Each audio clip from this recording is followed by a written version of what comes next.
नमस्कार, मैं जनवक्ता शिवम गौतम। आज भारत के मुख्य चुनाव आयुक्त ज्ञानेश कुमार ने 4 राज्यों के चुनावों की घोषणा कर दी है। ये जो राज्य हैं असम, केरल, पुदुचेरी, तमिलनाडु और पश्चिम बंगाल। 4 राज्यों में जो चुनाव है वो 23 अप्रैल तक संपन्न हो जाएगा और 5वां जो राज्य है पश्चिम बंगाल, इसमें 2 चरणों में चुनाव होना है 23 और 29 अप्रैल को। इन चुनावों की घोषणा के साथ ही कई सारे लोगों के भ्रम दूर हो गए हैं। जिस तरीके से ममता बनर्जी बार बार एसआईआर का मुद्दा लेकर सुप्रीम कोर्ट जा रही थी और ये कोशिश थी कि सुप्रीम कोर्ट इस वजह से या तो एसआईआर रुकवा देगा या चुनाव भी टल सकते हैं। बहुत से लोग कह रहे थे कि राष्ट्रपति शासन लगेगा और पश्चिम बंगाल में अक्टूबर में जाके चुनाव होंगे, लेकिन ऐसा नहीं है। असम, पुदुचेरी और केरल में जो चुनाव है वो 9 अप्रैल को होना है। तमिलनाडु और पश्चिम बंगाल का जो पहले चरण का चुनाव है वो 23 अप्रैल को होगा और पश्चिम बंगाल का जो आधी सीटों का दूसरे चरण का चुनाव है वो 29 अप्रैल को होगा। इन सभी 5 राज्यों के चुनावों का जो परिणाम है वो 4 मई को आ जाएगा। अब इसके बाद फिर सवाल उठता है कि पश्चिम बंगाल में जो एसआईआर का मामला अटका हुआ है उसका क्या होगा। और ममता बनर्जी बार बार कोशिश यही कर रही थी सुप्रीम कोर्ट में कि उस मुद्दे के बल पर या तो चुनावों को टालने की बात की जाए या फिर वो बार बार जो अभी नई उन्होंने एक राज्यसभा मेंबर बनाई है सीनियर एडवोकेट मेनका गुरुस्वामी, उसके द्वारा ये कहलवाया जा रहा था कि अगर ये एसआईआर पूरा नहीं होता है तो पुरानी लिस्ट के आधार पर ही वोट कराने का आदेश दिया जाए। हालांकि इस पर सीजेआई जस्टिस सूर्यकांत ने ये कह दिया कि अभी हमारे जुडिशियल ऑफिसर्स उसकी निगरानी कर रहे हैं और हम इस पर कोई फैसला अभी नहीं दे रहे हैं, हम पर विश्वास रखिए। हाँ, हमें अगर किसी तरह से लगता है तो हम आगे निर्णय ले सकते हैं। दूसरी तरफ अब जो असम का मामला है वहां एक चरण में चुनाव हो रहा है, जबकि पिछली बार वहां भी कई चरण में चुनाव हुए थे। पश्चिम बंगाल में पिछली बार 8 चरणों में 7 चरणों में चुनाव हुआ था, लेकिन इस बार केवल 2 चरणों में चुनाव हो रहा है, जो साफ तौर पर ममता बनर्जी को एक बड़ा झटका है। हालांकि जो दूसरी पार्टियां थी पश्चिम बंगाल की टीएमसी के अलावा, उन सभी ने मांग ये की थी कि एक ही चरण में पश्चिम बंगाल का चुनाव करा लिया जाए। इसको अब 2 चरणों में रखा गया है और बीच में केवल 6 दिनों का गैप है। इन चुनावों का जो 3 डेट में 9 अप्रैल, 23 अप्रैल और 29 अप्रैल को होने हैं, एक बड़ा तथ्य ये भी है कि ये चुनाव न तो शनिवार के दिन हो रहे हैं न रविवार के दिन। ऐसा इसलिए किया जा रहा है कि पहले जब भी शनिवार रविवार को चुनाव होते थे तो लोग छुट्टी लेकर किसी दूसरे काम के लिए निकल जाया करते थे वीकेंड मनाने के लिए। इस बार ये जो चुनाव है बुध बृहस्पति जैसे दिनों में होते हुए दिखाई दे रहे हैं, जिससे लोगों को केवल और केवल वोट डालने की छुट्टी मिलेगी, उन्हें लंबी छुट्टियां नहीं मिलेंगी, जिससे से ज्यादा वोटर्स को चुनाव करने के लिए बूथ के ऊपर लाए जा सके। केरल में एक चरण में चुनाव है। पुदुचेरी तो खैर छोटा सा प्रदेश है, लेकिन असम भी बड़ा प्रदेश है।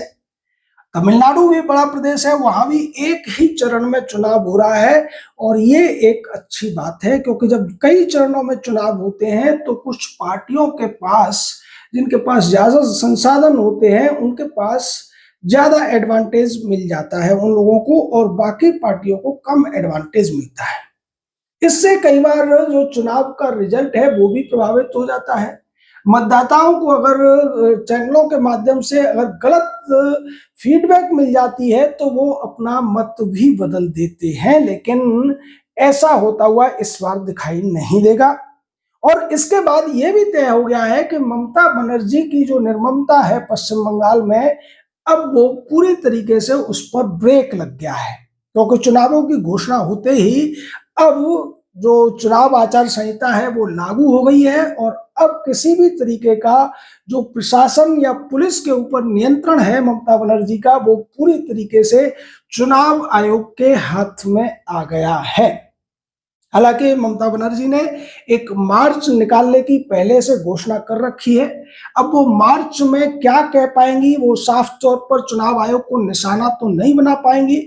मुख्य चुनाव आयुक्त को गाली तो नहीं दे पाएंगी क्योंकि चुनावी आचार संहिता लागू हो चुकी है। ममता बनर्जी ने इस चुनाव की घोषणा से आधा घंटा पहले एक बड़ा खेल जरूर कर दिया है और इसको लेकर उस प्रेस कॉन्फ्रेंस में मुख्य चुनाव आयुक्त से सवाल भी किए गए कि आधा घंटे पहले ममता बनर्जी ने जो इमाम या मुअज्जिम होते हैं या फिर जो पुजारी होते हैं उनको जो मानदेय मिलता है उसमें 25% की बढ़ोतरी कर दी है, यानी 1500 रुपए से बढ़ाकर इसको अब 2000 रुपए कर दिया गया है। देखा जाए तो ये 33% बैठता है 1500 रुपए का।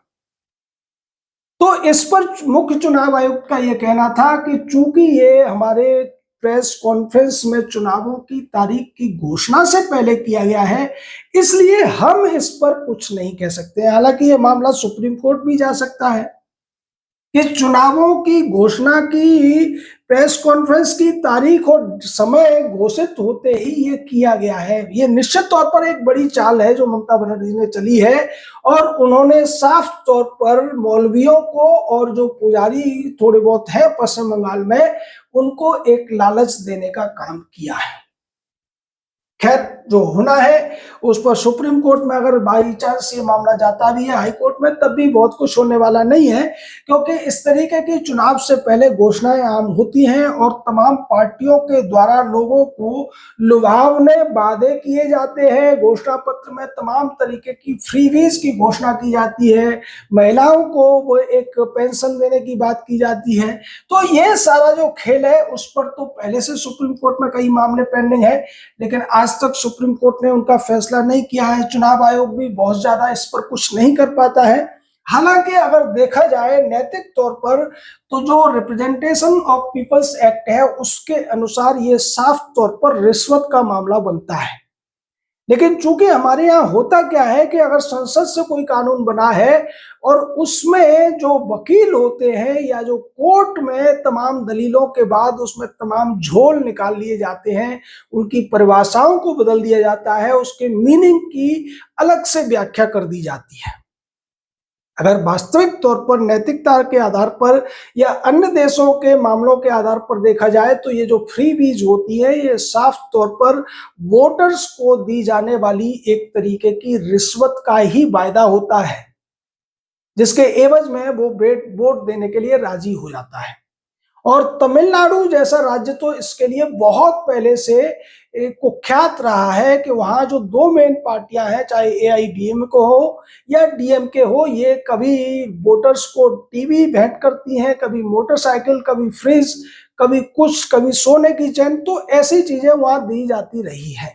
इस चुनाव में वहां के वोटर्स को क्या मिलने वाला है, अब इसकी घोषणा कुछ ही दिनों में हो जाएगी, क्योंकि तमिलनाडु में 23 अप्रैल को चुनाव होना है, केरल में हालांकि 9 अप्रैल को होना है, असम में भी 9 अप्रैल को है, पुदुचेरी में भी इस तरीके की खूब घोषणाएं होती हैं जहां अभी कांग्रेस की सरकार है। लेकिन यह बात निश्चित हो गई है कि 4 मई तक अब ममता बनर्जी का जो एक अलग तरीके का अपनी दादागिरी चलती थी, एक उनका रौब चल रहा था, उस पर तो विराम लग गया है। 4 तारीख को ये पता चलेगा कि पश्चिम बंगाल की जो जनता है वो ममता बनर्जी को चौथी बार मुख्यमंत्री बनाएगी या फिर उनसे मुक्ति पाएगी।